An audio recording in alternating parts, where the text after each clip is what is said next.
स्वागत है आपका मेरे YouTube चैनल में। तो आज हम लोग पढ़ने वाले हैं कक्षा 5वीं विषय हिंदी से पाठ 12 गुंडाधुर। चलिए पढ़ना शुरू करते हैं, वीडियो शुरू करते हैं। चैनल को सब्सक्राइब कीजिए, अपने मित्रों के साथ जरूर इसको शेयर कीजिएगा। थोड़ा इसे इसको देख लेते हैं कि वास्तव में इस पाठ में होने क्या वाला है। भारतीय स्वतंत्रता संग्राम केवल नगरों तक सीमित नहीं रहा था। बस्तर के अनपढ़ शोषित आदिवासियों के द्वारा अंग्रेज शासकों के विरुद्ध किया गया विद्रोह भूमकाल इसका साक्षी है। तो ये जो बात है वो बहुत पुरानी बात है, जब हमारे भारत में जो है अंग्रेज़ों का शासन था। तो इस अंग्रेज़ों के शासन में ये जो अंग्रेज़ थे उन्होंने पूरे भारत पर क्या किया था, कब्जा किया था। तो इनको भगाने के लिए जो हमारे बस्तर के आदिवासी भाई थे उन्होंने भी क्या किया, इस विद्रोह में मतलब अंग्रेज़ों को भगाने के विरुद्ध क्या किया, विद्रोह किया। और इस विद्रोह को क्या बोला गया, भूमकाल बोला गया। गुंडाधुर इस विद्रोह का क्या था, नायक था। तो ये जो पाठ का नाम है गुंडाधुर, तो गुंडाधुर एक क्या था, व्यक्ति था जिसका ये नाम ही गुंडाधुर था, और वही इस विद्रोह का क्या था, नेता था। आदिवासियों के स्वाभिमान के प्रति गुंडाधुर को न केवल बस्तर बल्कि संपूर्ण छत्तीसगढ़ में श्रद्धापूर्वक याद किया जाता है। तो ये जो गुंडाधुर है उसको न केवल बस्तर में बल्कि पूरे छत्तीसगढ़ में इसको जो है सम्मानपूर्वक इसको याद किया जाता है, श्रद्धापूर्वक इसको याद किया जाता है। वीर क्रांतिकारी गुंडाधुर की बलिदान गाथा हम इस पाठ में पढ़ेंगे। तो चलिए पढ़ते हैं गुंडाधुर की बलिदान गाथा। छत्तीसगढ़ का दक्षिणी भाग बस्तर प्राकृतिक सुंदरता से भरपूर है। तो जो छत्तीसगढ़ का दक्षिणी भाग है क्या, बस्तर, वहाँ पर जो है प्राकृतिक सुंदरता से भरपूर हमको देखने को मिलता है। यहाँ की कल कल करती नदियाँ, झरझर बहते झरने, मनोरम पर्वतमालाएं तथा सुमधुर स्वर्ण में चहकते वन पक्षियों की आवाज़ें आगंतुकों को मंत्रमुग्ध कर देने के लिए पर्याप्त है। तो यदि आप इस क्षेत्र में जाते हैं, बस्तर के इलाके में जाते हैं, तो घने घने वन, ऊंचे ऊंचे पर्वतमालाएं और बहते झरने, ये सभी जो नदियां हैं वो आपको देखने को मिल जाएगी। साथ ही साथ जो वन्य जीव हैं उनकी भी आवाज़ें आपको मंत्रमुग्ध कर देगी, यानी कि आपको बहुत अच्छा लगता है अपने मन से। अब क्या होता है, आगंतुक यानी कि जो पर्यटक हैं उनको जो है मंत्रमुग्ध कर देने के लिए क्या है, ये सभी चीज़ें पर्याप्त है। बस्तर को अपने भोले भाले आदिवासियों की निश्चल मुस्कान के लिए भी जाना जाता है। तो जो बस्तर में जितने भी आदिवासी लोग रहते हैं कैसे हैं, भोले भाले हैं। और ये जो है किसी प्रकार की छल कपट इनमें नहीं होता, ये जो है हमेशा अपनी मुस्कान के लिए जाने जाते हैं। और ये बड़े सरल, निष्कपट और ईमानदार होते हैं। तो जो बस्तर के आदिवासी जो लोग हैं वो बहुत ही सरल स्वभाव के, बिना किसी कपट के, और बहुत ही क्या होते हैं, ईमानदार होते हैं। ये जो है शांति प्रिय और धैर्यवान भी होते हैं। तो ये जो आदिवासी जो लोग हैं शांति प्रिय यानी कि शांति को पसंद करने वाले और धैर्यवान भी होते हैं। अपनी सरलता और भोलेपन के कारण ये अक्सर शोषण का शिकार होते रहे हैं। तो इनकी इन्हीं सरलता और भोलेपन के कारण कुछ लोग इनका क्या करते हैं, शोषण करते हैं, और ये जो है बड़े ही आराम से इनके झांसे में आ जाते हैं। सामान्यतः शांत रहने वाले ये लोग कभी कभी उकसाए जाने पर शत्रु को करारा जवाब भी देते हैं। लेकिन ऐसी बात नहीं है कि ये जो है सब कुछ सहते जाते हैं। जब भी इनको कोई गलती मिलती है, क्या बोला गया है, जब भी इनको कोई गलती मिलती है तो ये जो है शत्रु को करारा जवाब देने से पीछे नहीं हटते। हम तुम्हें एक प्रश्न तब का बता रहे हैं जब बस्तर के लोगों ने तत्कालीन शासन व्यवस्था के विरुद्ध सशस्त्र विद्रोह कर दिया था। तो उस समय जो है पूरे छत्तीसगढ़, पूरे भारत में जो है अंग्रेजों का शासन था। तो अंग्रेजों को भगाने के लिए एक क्या किया गया, विद्रोह किया गया। और ये जो बात है बहुत पुराना बात है। तो चलिए पढ़ते हैं। ये जो बात है 1909-10 की घटना है, बहुत पुरानी घटना है। लेकिन ये जो पाठ है बहुत ही अच्छा है, बहुत आपको जानना चाहिए। हमारे छत्तीसगढ़ के बारे में जानकारी आपको मिल जाएगी। और पाठ जो है परीक्षाओं में इसके प्रश्न जो है अच्छे से पूछे जाते हैं, तो आप जो है इसको अच्छे से करिएगा। उस समय बस्तर में रुद्र प्रताप देव क्या करते थे, राज करते थे। यानी कि 1909-10 की घटना है। रुद्र प्रताप देव क्या थे, वहाँ के राजा थे। और लेकिन वो जो है 1903 में ही क्या हो गए थे, बालिग हो गए थे। यानी कि 1903 में वो जो है राजा बनने के योग्य तो हो गए थे, लेकिन ब्रिटिश शासन ने उनको 1908 में क्या बनाया, राजा घोषित किया। सोच सकते हैं बेचारे जो है 1903 में क्या हो गए थे, राजा बनने के लायक हो गए थे। लेकिन जो अंग्रेज़ शासन थी, अंग्रेज़ों की जो शासन था उस समय, उन्होंने उसको 1908 में क्या बनाया था, राजा बनाया था बस्तर का। अब क्या हुआ कि वहाँ अपना एक दीवान नियुक्त कर दिया। और जैसे ही उसने राजा उसको बनाया गया तो अंग्रेज़ों ने अपना क्या कर दिया, एक दीवान नियुक्त कर दिया। और यह दीवान था बैजनाथ पंडा, जो अंग्रेज़ों का क्या था, पिट्ठू था। तो दीवान का क्या नाम था, बैजनाथ पंडा था। और ये जो है अंग्रेज़ों का पिट्ठू, पिट्ठू यानी कि जो है अंग्रेज़ों की बातों को मानने वाला, अंग्रेज़ों के इशारे पर चलने वाला व्यक्ति पिट्ठू कहलाता है। मतलब पिट्ठू था, अंग्रेज़ों की बातों को मानता था और बहुत ही जो है बेकार आदमी था। ये जो है बैजनाथ पंडा था। वह अपने बेतुके आदेशों से प्रजाजन की मुश्किलें बढ़ा देता था। बिना कोई आदेश के वो जो है प्रजाजन की मुश्किलें बढ़ा देता था।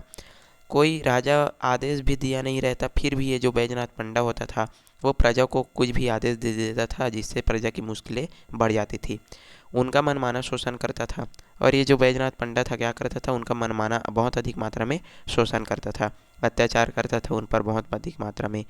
राज परिवार के लोग में से राजा के चाचा लाल कालेंद्र सिंह और राजनी, राजा की माँ सौतेली माँ जो है सुवर्ण कुंवर, जनता में काफ़ी लोकप्रिय थे। तो राजा कौन थे? रुद्र प्रताप देव। तो राजा के चाचा थे लाल कालेंद्र सिंह और उनकी जो सौतीली माँ थी उनका क्या नाम था? सुवर्ण कुंवर। तो ये जो है काफ़ी अच्छे लोग थे और जनता इनको बहुत पसंद करती थी। वे भी अंग्रेजों के शोषण और दीवान बैजनाथ पंडा की कुटिल नीतियों से क्या थे? त्रस्त थे। तो ये जो राजा के चाचा और उनकी जो सौतेली माँ थी वो भी जो है किनके, जो बैजनाथ पंडा थी, बैजनाथ पंडा थे, उसके जो नीतियों से वो भी क्या थे? त्रस्त थे। और अंग्रेजों के शोषण से वो भी क्या थे? बहुत ही परेशान थे। अब क्या होता है, बस्तर के अधिकांश निवासियों की आजीविका क्या है? वन ही है। मतलब बहुत सभी चीज़ें इनको जो है वन से मिल जाती है, जिससे ये जो है अपना आजीविका चलाते हैं। अब वन से प्राप्त वस्तुओं से जीवन यापन करते हैं। जितना भी चीज़ें इनको वन से प्राप्त होता है, जंगल से प्राप्त होता है, उन्हीं को ये जो है अपना जीवन यापन करते हैं, उन्हीं वस्तुओं से अपना जीवन यापन करते हैं। क्या होता है कि वन पर उनका एक अधिकार था, यानी कि जो है पहले क्या किया गया था कि ये जो है बिना किसी रोक टोक के वन में आ जाते थे, मतलब अपना सामान जो है ले जाते थे। लेकिन जब जो है बैजनाथ पंडा आया तो उसने ऐसी नीति बनाई जिससे वन पर उनका अधिकार जो है क्या हो गया? सीमित हो गया।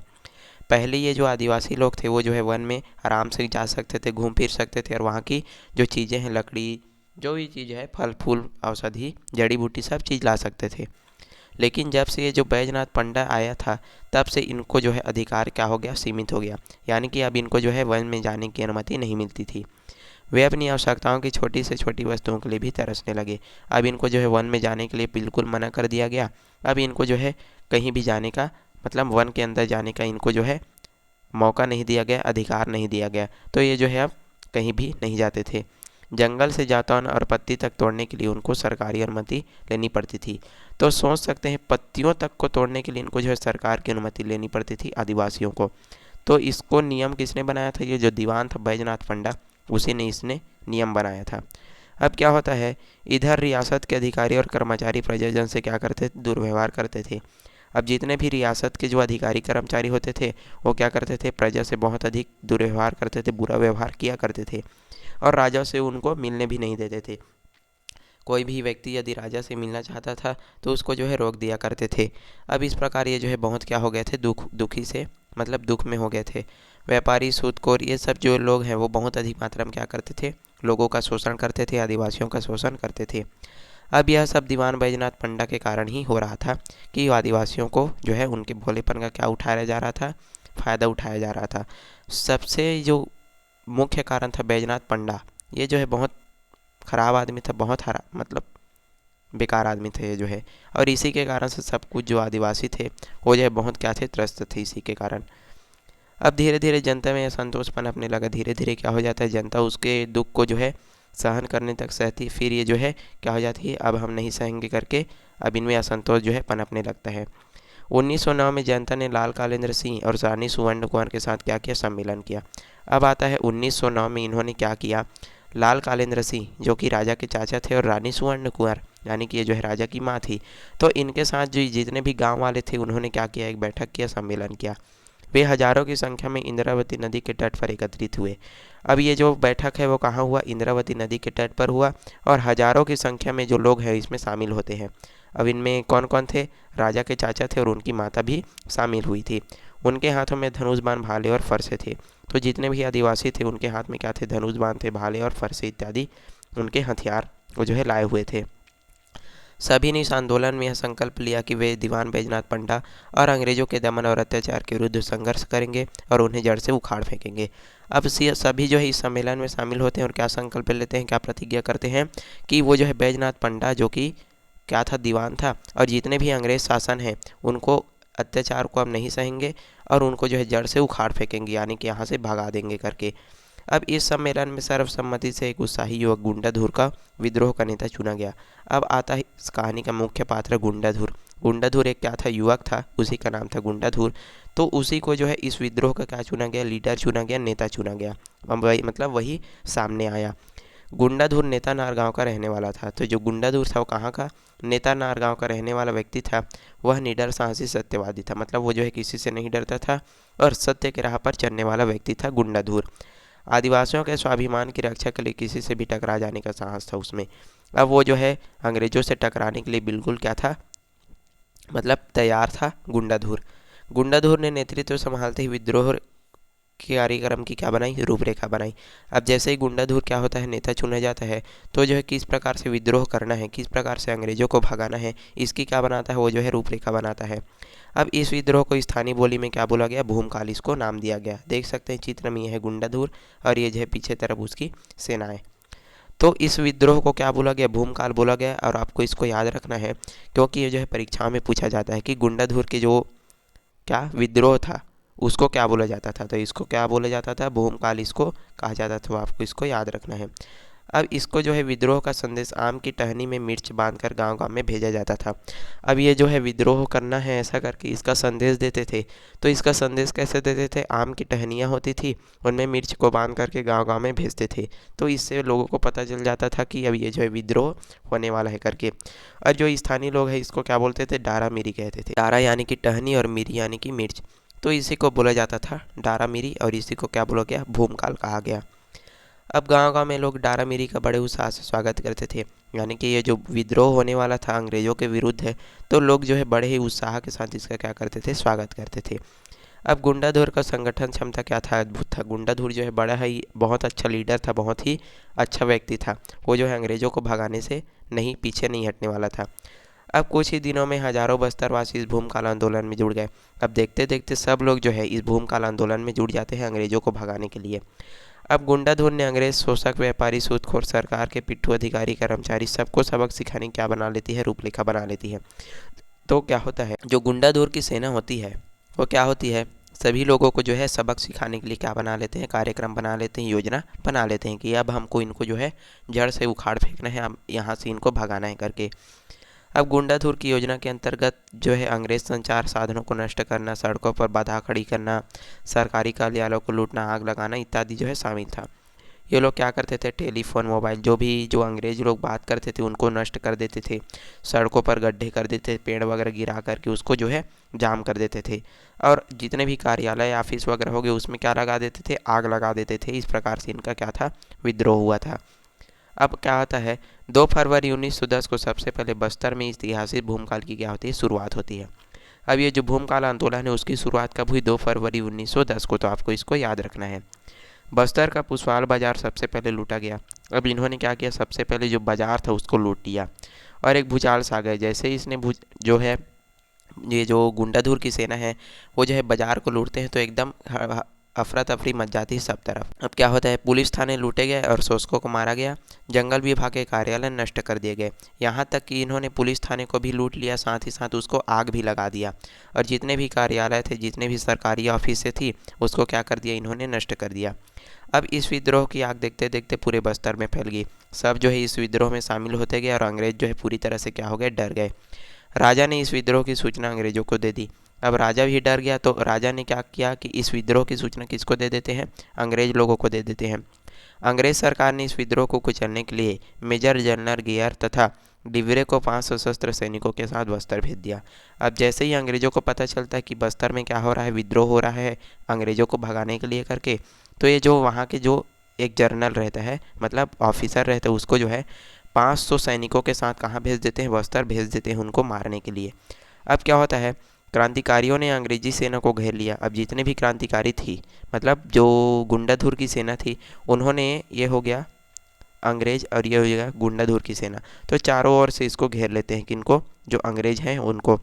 अब एक तरफ धनुष बाण भाले और फरसे से लैस भूमकाल थे, दूसरी तरफ अंग्रेजों और उनके बंदूकधारी सैनिक। तो जो आदिवासी थे उनके पास क्या था, धनुष बाण भाले वगैरह थे, और लेकिन जो अंग्रेज़ थे उनके पास क्या था, बंदूक था। अब ये जो है इनके बीच जो है युद्ध होने वाला था, लड़ाई होने वाली थी। अंग्रेज सैनिकों ने गोलियां चलाई। अब जो अंग्रेज जो सेना थी उन्होंने क्या करना शुरू कर देता है, गोली चलाना शुरू कर देता है, जिसमें जो है 5 क्रांतिकारी मारे जाते हैं। तो बेचारे लोग जो है गोली से मारे जाते हैं। क्यों? क्योंकि इनके पास हथियार नहीं था, सिर्फ धनुष बाण और भाले थे, लेकिन इनके पास क्या था, गन था, बंदूक था। पर विद्रोह अन्य स्थानों पर फैल गया। अब जैसे ही 5 लोग मारते हैं, फिर से ये जो विद्रोह है बहुत क्या हो जाता है, फैल जाता है। गुंडाधुर और उनके सहयोगी लाल कालेंद्र सिंह, रानी सुवर्ण कुमार, बाला प्रसाद नरसिंह, दुलार सिंह विद्रोह में आग का हवा दे रहे थे और वे क्रांतिकारियों के प्रेरणा स्रोत थे। यानी कि जितने भी जो नेता थे, लीडर थे, वो जो है सब लोगों को प्रेरणा दे रहे थे कि हमको इनको अब जड़ से मिटाना है, अंग्रेजों को भगाना है करके। डोंगरगांव, अल्लार तथा अन्य कई स्थानों पर चली इस मुठभेड़ में लगभग 500 क्रांतिकारी मारे गए। तो डोंगरगांव यानी कि डोंगरगढ़ के पास ये जो है डोंगरगांव है। तो बहुत अधिक स्थानों पर क्या चला, ये विद्रोह चला, जिसमें जो है 500 से अधिक जो क्रांतिकारी थे, यानी कि गुंडाधुर की जो सेना थी, आदिवासी थे, वो जो है मारे जाते हैं। देख सकते हैं चित्र में, ये जो है गुंडाधुर की सेना है जो तीर भाले वगैरह लेकर के यहाँ पर उन पर वार कर रहे हैं, और ये जो है अंग्रेजों की सेना है। चलिए आगे बढ़ते हैं। एक बार स्थिति यहाँ तक पहुँच गई कि सैकड़ों साथियों के साथ गुंडाधुर ने मेजर गियर को घेर लिया। अब क्या होता है कि एक बार जो है बहुत अधिक सैकड़ों लोग मिलकर के जो गुंडाधुर की सेना है, वो जो है जनरल मेजर गियर यानी कि जो अंग्रेज़ों का जो लीडर था उसको जो है घेर लेते हैं। वह आत्मसमर्पण करने के लिए भी तैयार हो जाता है। अब अंग्रेज़ क्या होता है, अंग्रेज़ जो है वहाँ से जाने के लिए भी तैयार हो जाते हैं। पर सोनू मांझी नाम के एक लालची व्यक्ति ने ही अपने भाइयों के साथ क्या कर दिया, विश्वासघात कर दिया। लेकिन क्या होता है कि सोनू मांझी नाम का एक क्या रहता है, व्यक्ति रहता है जो बहुत ही क्या होता है, लालची होता है। तो वो जो है अंग्रेज़ों का साथ देता है और अपने भाइयों के साथ क्या कर देता है, विश्वासघात कर देता है। उसने सभी क्रांतिकारियों को विश्वास में लेकर इसे शराब पिला दिया कि वे क्या हो गए, बेसुध हो गए। अब उसने क्या किया कि जितने भी क्रांतिकारी थे, मतलब गुंडाधुर की सेना थी, उनको सबको क्या पिला दिया, बहुत शराब पिला दिया। अब जिससे वे क्या हो गए, एकदम बेहोश हो गए, लड़ने के लिए तैयार नहीं हुए। अब क्या होता है, अल्नार के मैदान में राग रंग में डूबे इन अंग्रेज़ों की सेना को घेर लिया और गोलियां चलाई। अब जब ये जो है पूरी तरह से क्या हो गए, बेसुध हो गए थे शराब पीने के बाद, तो इनको जो है अंग्रेज़ों ने क्या कर दिया, मार दिया। सैकड़ों लोग फिर से मारे गए। अब पकड़े गए लोग को जगदलपुर गोल बाजार में इमली के पेड़ के नीचे क्या दे दी गई, फांसी दे दी गई। अब अंग्रेज़ों ने क्या किया कि जितने भी गुंडाधुर की सेना थी, वो जो है जितने भी पकड़े गए थे उनको जो है फांसी दे देते हैं। अब पर अंग्रेज गुंडाधुर की छाया भी न छू सके। लेकिन अंग्रेज़ों ने गुंडाधुर को पकड़ नहीं पाया। क्या किया, गुंडाधुर जो है बच करके वहाँ से निकल जाता है। वीर गुंडाधुर अपने विश्वास पात्र साथी ढिब्रूधुर के साथ सघन वन में गायब हो जाता है, फिर कभी उसका पता न लग पा सका। लेकिन क्या हो जाता है कि जो गुंडाधुर है वो अपने एक साथी ढिब्रूधुर के साथ जो है घने जंगलों में गायब हो जाता है, फिर उसका पता जो है कभी भी नहीं लगता। अब क्या होता है, बस्तर के इतिहास का यह स्वतंत्र आंदोलन यद्यपि असफल हो गया, पर इस आंदोलन के जरिए गुंडाधुर ने आदिवासियों को उनके अधिकारों के लिए जागृत किया। भले ही क्या बोला गया है कि ये जो आंदोलन है वो भले ही असफल रहा, लेकिन गुंडाधुर ने क्या किया, अपने आदिवासियों भाइयों के लिए एक अपना अधिकार जो है उनको लौटाने के लिए अंग्रेज़ों से क्या किया, युद्ध किया। ये भी बहुत बड़ी बात है। उनके भीतर अपनी मिट्टी, अपने जंगल के प्रति प्रेम भाव जागा और देशभक्त बने। तो जो गुंडाधुर था उन्होंने क्या किया कि अपने आदिवासियों के बीच वो जो है एक नेता के रूप में काम किया, और साथ ही साथ उन्होंने अपने मिट्टी, जंगल, धरती के लिए क्या किया, देशभक्ति के लिए देशभक्त है वो भी बन गए। उन्हें अपनी संस्कृति और स्वाभिमान की रक्षा के लिए तत्पर रहने की प्रेरणा मिली। अब बेचारे तो भले ही चले गए, लेकिन उन्होंने क्या दिया, एक सीख दिया अपने रक्षा, स्वाभिमान की रक्षा के लिए तत्पर रहने की। इधर लोगों के बदले तेवर देखकर शोषकों के मन में भय उत्पन्न हुआ। अब क्या होता है कि लोग जो है पूरी तरह से क्या हो गए थे, एकदम गुस्सा हो गए थे अंग्रेज़ों के प्रति। तो उससे जो है क्या होता है कि जितने भी अंग्रेज़ थे वो जो है डर करके भाग जाते हैं।